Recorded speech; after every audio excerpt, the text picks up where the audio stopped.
Meaning of Horace Walpole. Horace Walpole.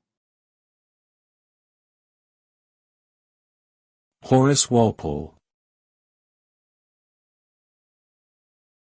Horace Walpole.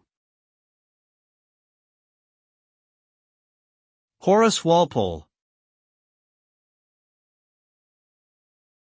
Horace Walpole was an English writer, politician, and antiquarian who lived in the 18th century.